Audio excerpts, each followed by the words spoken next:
하는 제목으로 말씀을 증거하겠습니다.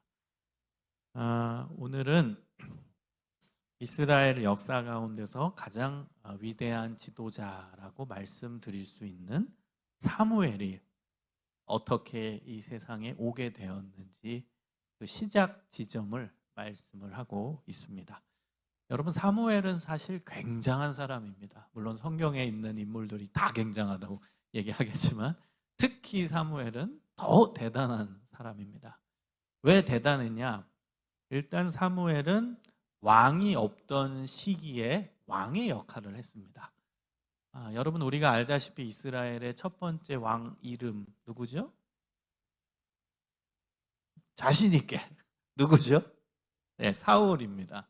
자, 사울 왕이 세워지기 전에 왕과 같은 역할을 했던 사람입니다. 여러분, 왕정시대 전 시기를 사사시대라고 하거든요. 사사시대 마지막 사사로 알려진 사람이 바로 사무엘입니다. 그러니까 사무엘은 왕이 있기 전에 왕 역할을 했어요. 게다가 두 번째, 사무엘은 예언자 역할도 했습니다. 예언자가 뭐예요? 앞으로 일어날 일들에 대해서 하나님의 뜻을 보여주는 사람, 그 사람이 예언자거든요.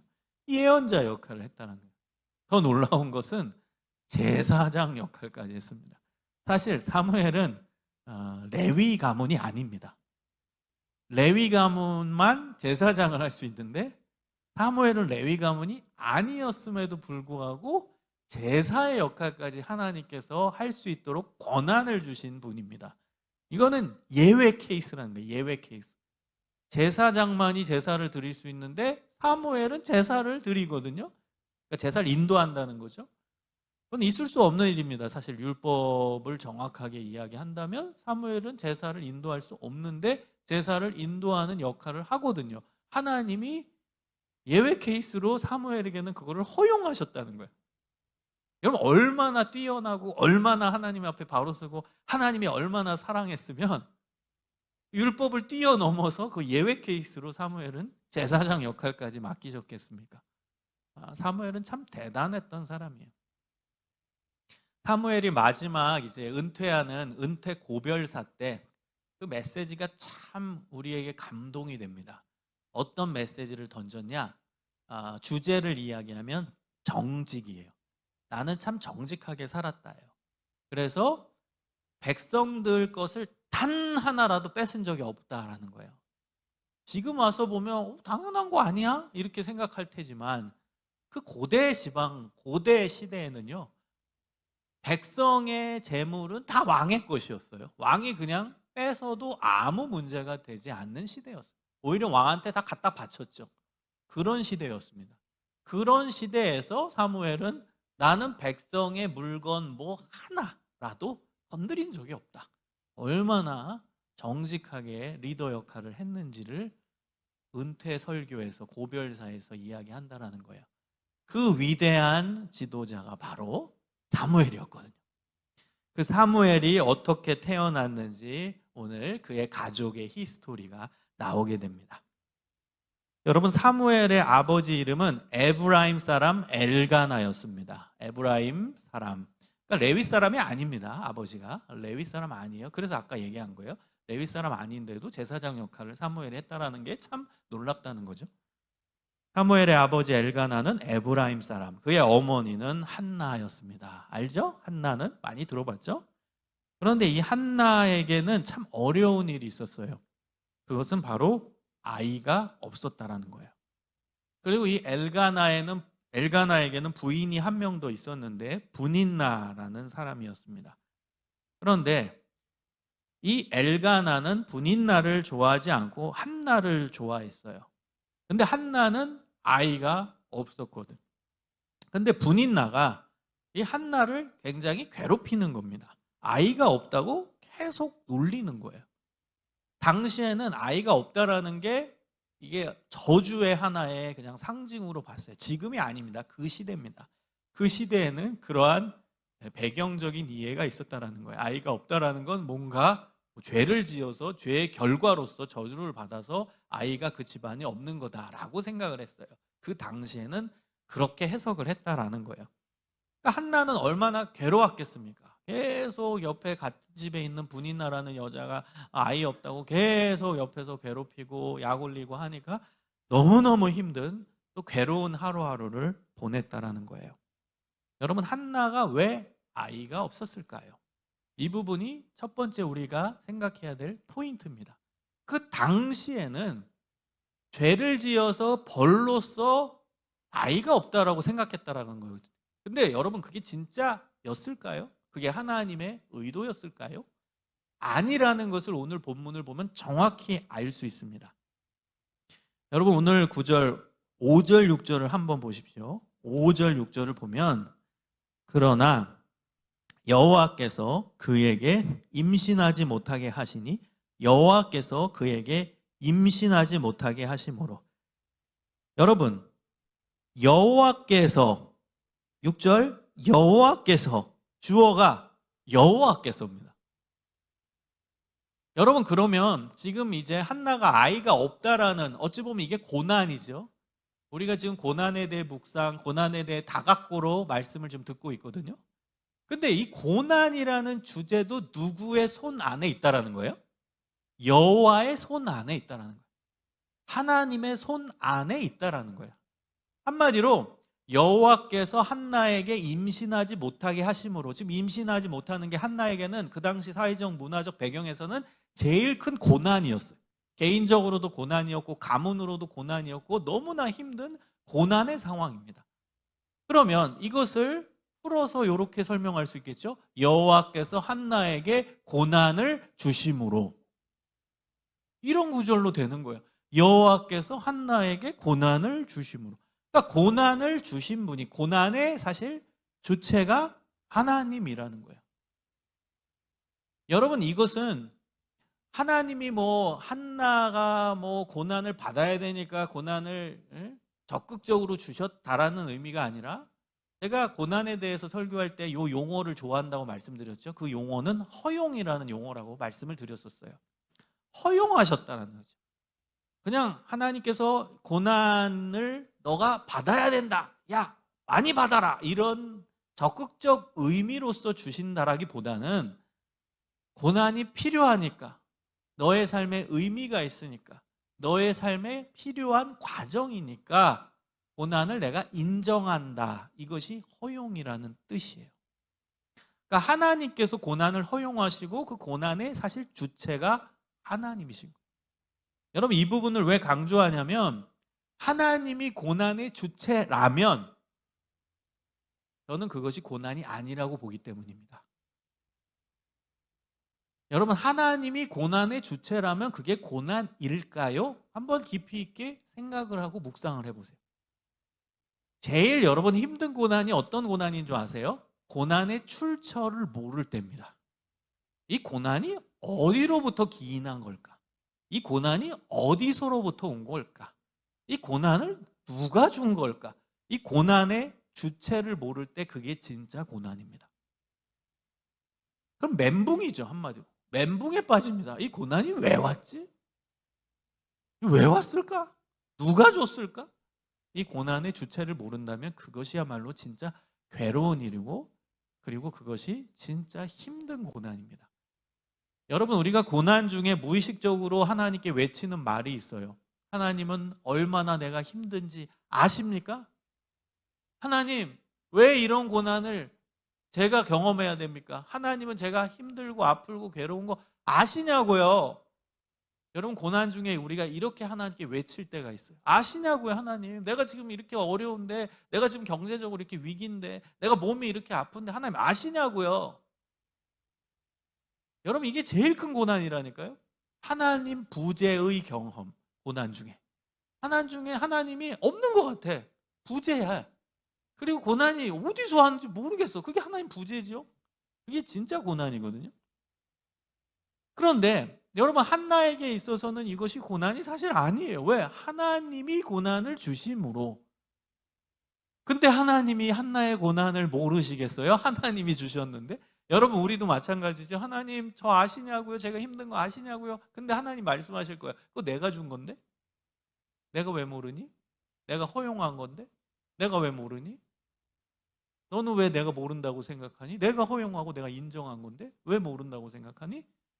여러분, 하나님이 고난을 주셨다. 하나님이 나의 삶의 필요에 의해서 고난을 허용하셨다라는 믿음이 있다면 그 고난은 사실 능히 이겨낼 수 있습니다. 그 고난은 고난이 아닙니다.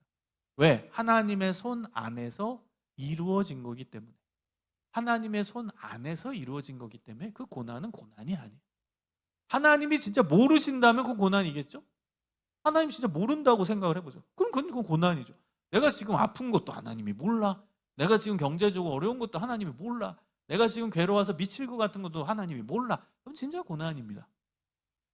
근데 하나님이 알고 계신다? 하나님이 오히려 허용하셨다. 하나님의 주권 속에서 하나님의 손 안에서 고난이 이루어졌다?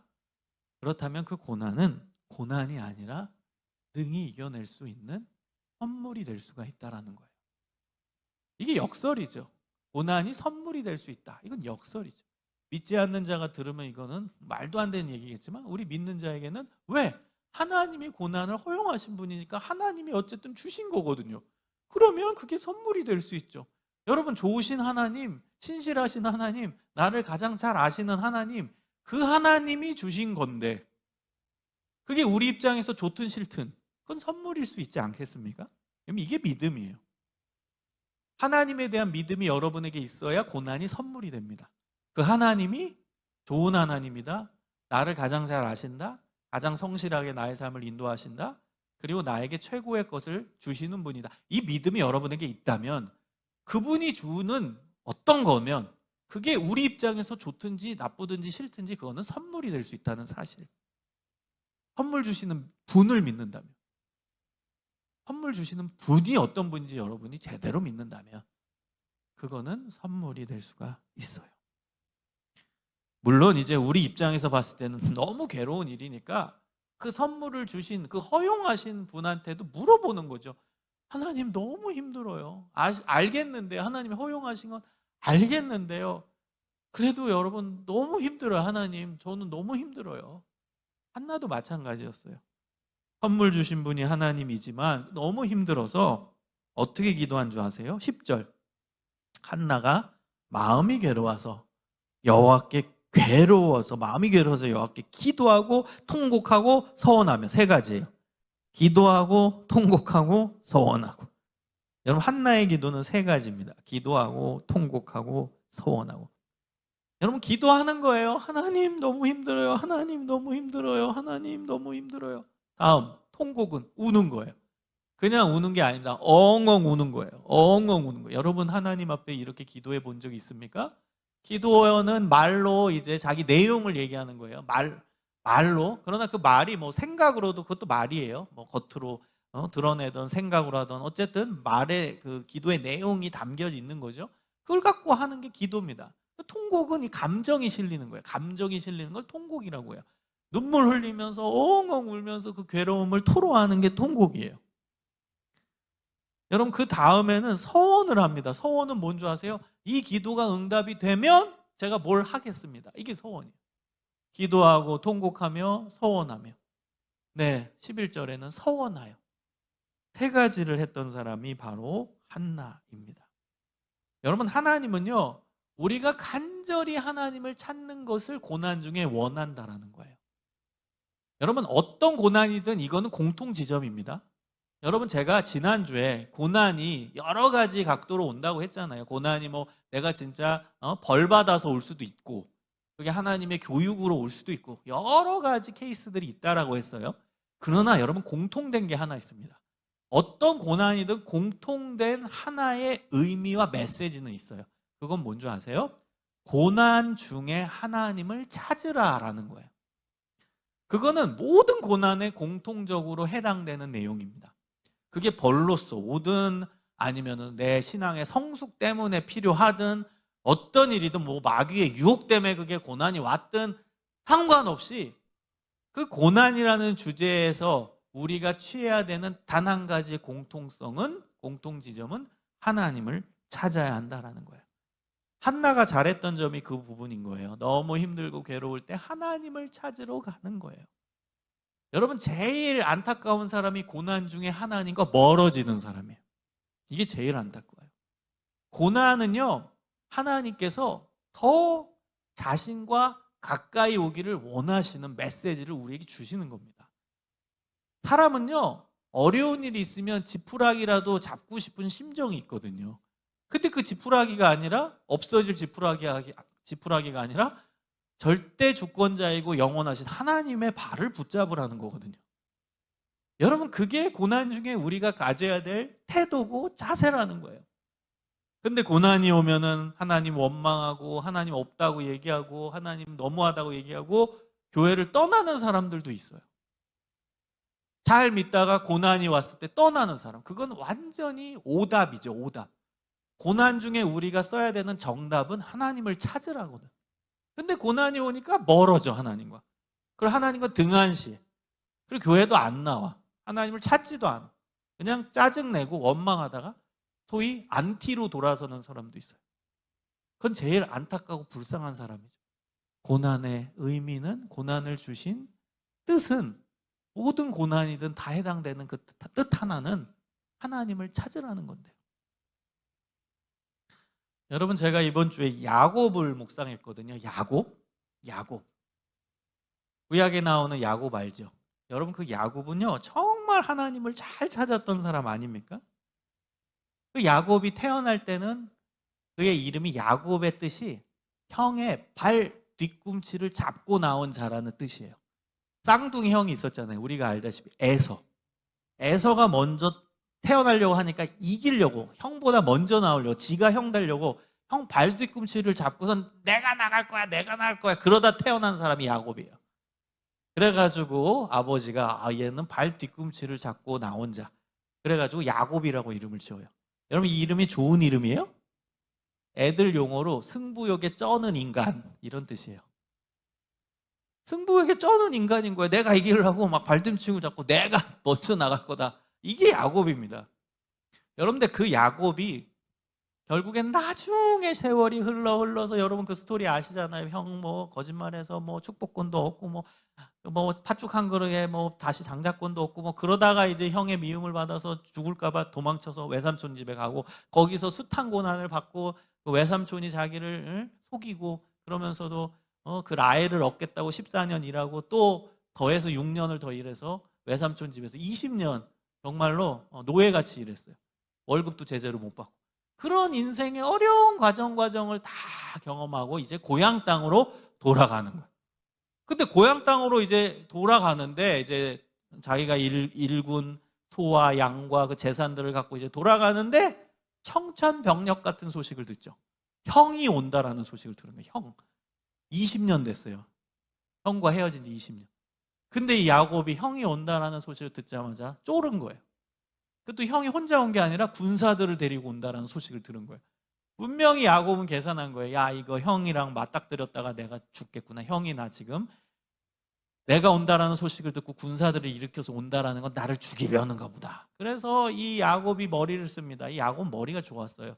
자기가 가지고 온 그 재산들, 양과 소를 세 대로 나눠가지고 선물을 주는 거예요. 첫 번째로 딱 선물을 보내요. 먼저.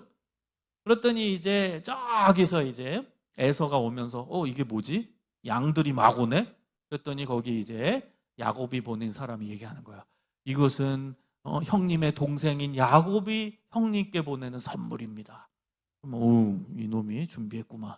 그리고 이제 또 가다 보니까 또 이제 선물이 또 오는 거예요. 그래서 이건 뭐냐? 야곱이 또 형님께 드린 선물입니다. 이게 3세번이에요. 그러니까 야곱이 머리를 쓴 거죠. 예? 머리를 써가지고 이거 선물을 한 3번에 나눠서 받으면 형의 마음이 누그러질 것이다. 이런 생각을 가진 거예요. 전략을 쓴 거예요. 전략. 자, 근데도 이 야곱은요, 그래도 형을 만나면 자기가 죽을 것 같으니까 무서워가지고 형을 만나기 전날 밤에 야복 강가에서 기도하는 거예요. 하나님을 찾는 거예요. 하나님, 저 무서워요. 하나님, 저 괴로워요. 하나님, 저 죽는 거 아니에요. 내일 형 이제 가다가 만나야 되는데 저 죽으면 어떡해요? 막 무서워가지고 하나님 찾는 거예요. 그때 우리가 잘 아는 하나님의 천사와 만나는 거죠. 그리고 나서 천사를 붙잡는 거예요. 저는 묵상한 내용이 이 묵상이에요. 이 천사의 발을 붙잡는 거예요. 천사의 발. 이거는 제가 그냥 이제 역사적 상상력을 갖고 얘기하는 거지만, 천사가 가려고 하는데 붙잡았던 성경 나오거든. 저는 발을 붙잡았을 거거든요. 왜냐하면 지금 야곱은 하나님과 천사와 씨름하다가 결국에는 계속 하나님의 천사가 야 놔라 놔라 그랬더니 안 놔요 하니까 어딜 쳤어요?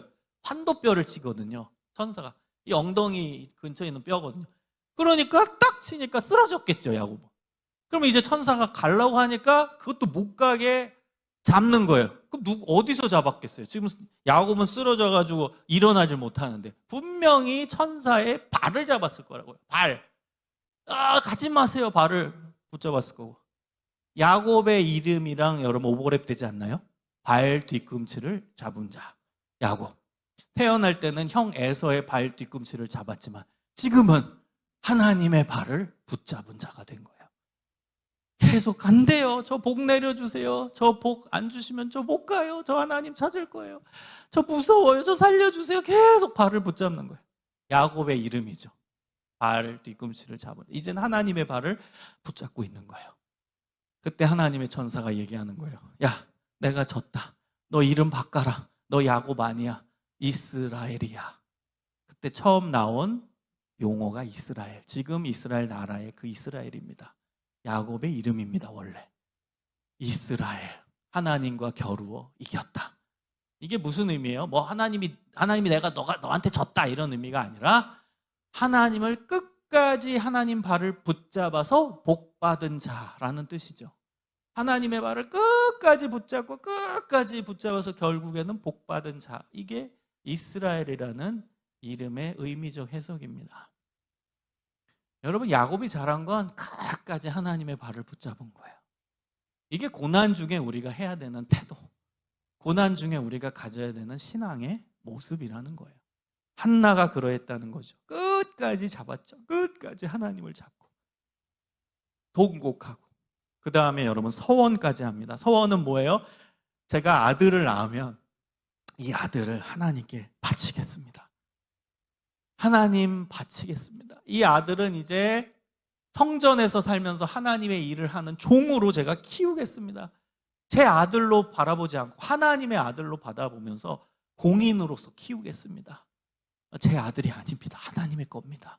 하나님이 이 아들 어릴 때부터 성전에서 키우시고 성전의 일을 감당할 사람으로 하나님께 바치겠습니다. 서원합니다. 여러분, 서원은 놀라운 파워를 가지고 있어요. 근데 서원을 꼭 지켜야 됩니다. 너무 고난이 심한 사람들은 서원하는 경우가 있거든요. 하나님, 이 경제적 문제를 해결해 좀, 특히 사업가들 기도할 때 이 경제적 문제 해결하면은 제가 이제 수입에 얼마를 하나님께 드리겠습니다. 막 이렇게 이제 서원하는 분들이 있거든요. 지켜야죠. 신중해야 됩니다. 서원은 지켜야죠. 그 위기 모면하려고 얘기하면 안 되고 지켜야죠. 지킬 때 하나님의 복이 임하죠. 여러분, 이건 이제 뒤에 가서 나오는 실제 일어난 일이지만, 여러분, 한나가 이제 나중에 애를 임신하고 아이를 낳잖아요. 그 아이가 사무엘이고. 그럼 한나 입장에서는 손해본 건가요? 서원해가지고 애를 결국 하나님께 바쳤으니까 우리 집에는 애가 없게 된 거거든. 결국에 또 사무엘이 지금 어릴 때부터 성전에서 사니까 이제는 엄마와 이제 떨어져가지고 이제 우리 애가 없게 된 거거든. 그럼 여러분, 한나에게 손해가 된 거예요? 한나 손해본 거예요? 아니라는 거예요. 우리 하나님은 기가 막히십니다. 여러분, 그 뒤에 이제 나중에 가면 어떤 일이 일어나냐면, 사무엘이 태어나고 사무엘을 하나님의 성전에 바치니까 그 임신 못했던 한나가 계속 임신해요. 그래서 2장 21절에 보면 여호와께서 한나를 돌보시사 그로 하여금 임신하여 세 아들과 두 딸을 낳게 하셨고. 사무엘만 낳은 게 아니에요. 사무엘을 하나님께 바치니까 그 다음 계속 아이를 낳게 되는 하나님의 복을 주셨다는 거예요. 세 아들과 두 딸을 낳게 하셨고. 이게 하나님이십니다. 그러니까 하나님께 바쳤다고, 그래 나한테 바쳐라, 이제 넌 혼자 또 살아라 남편이랑, 이제는 그 사무엘을 하나님께 바쳤으니까 너의 가족에는 또 아이가 없는 게 되는 거다, 이런 분이 아니라는 거예요. 아이를 바치니까 하나님이 엄청난 복을 주시는 거예요. 그 뒤에 사무엘 뒤에 줄줄이로 아이들이 계속 나와요.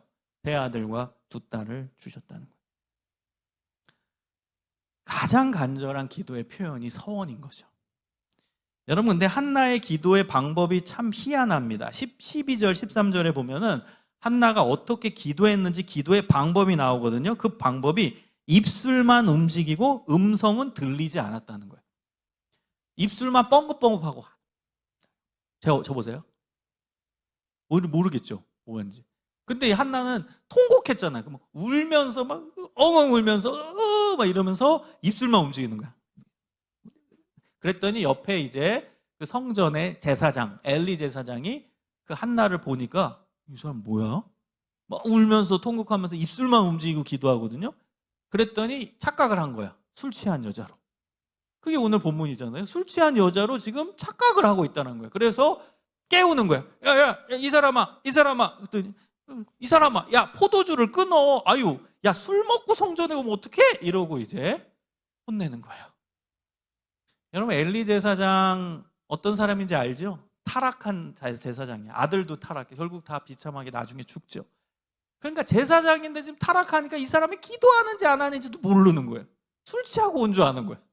그래서 술 취하지 말라고 막 그러고 있는 거예요. 그랬더니 한나가 내가 술 취한 게 아니라고 하나님께 내 중심, 그다음 내 안타까운 마음을 토로하고 있는 거라고 이야기를 하죠. 여러분, 한나의 기도의 그 특징이 뭔지 아세요? 여러분이 직접 뭐 따라하라 이런 의미가 아닙니다. 내용을 알아야죠. 지금 한나는 하나님께만 초점을 맞춘 기도를 하고 있는 거예요. 왜? 음성이 안 들리니까 딴 사람은 못 듣잖아요.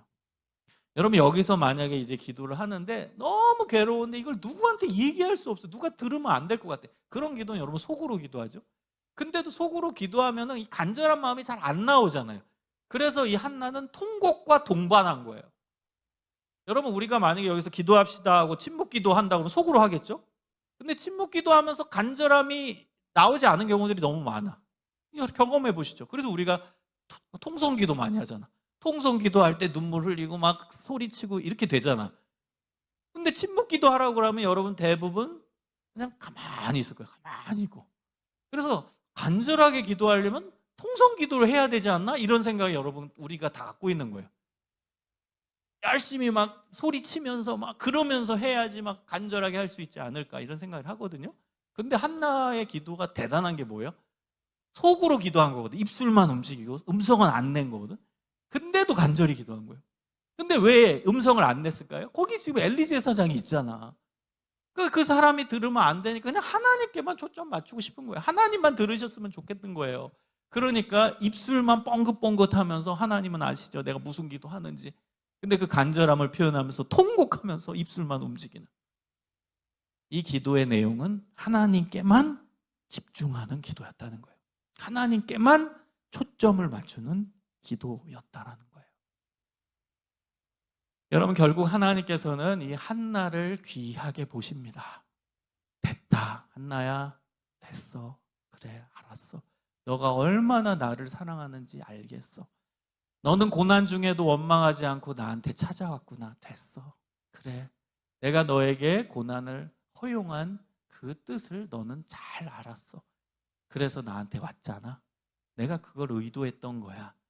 너가 나를 붙잡고 나와 함께 하기를 나는 원했던 거야.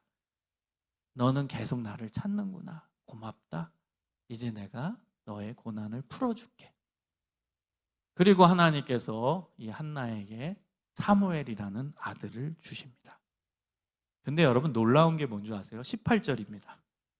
한나가 아직 기도하고 응답을 받기 전이에요. 사무엘을 받은 건 그 이유인데, 기도하고 나서 18절에 보면은 어떻게 하죠? 집에 가서 어떻게 해요? 먹고 얼굴에 다시는 근심 빛이 없더라. 여러분, 이것이 바로 믿음의 기도입니다. 한나의 기도의 특징은 믿음의 기도예요. 여러분, 지금 막 울면서 하나님께 토로하고 막 저 술 취한 여자 아니야 이런 오해를 받으면서까지 막 쥐어짜면서 그러면서 간절하게 기도하고 온 한나가 집에 오니까 언제 그랬냐는 듯이 밥도 잘 먹고 얼굴에 다시는 근심빛이 없더라. 여러분, 이게 믿음의 기도입니다.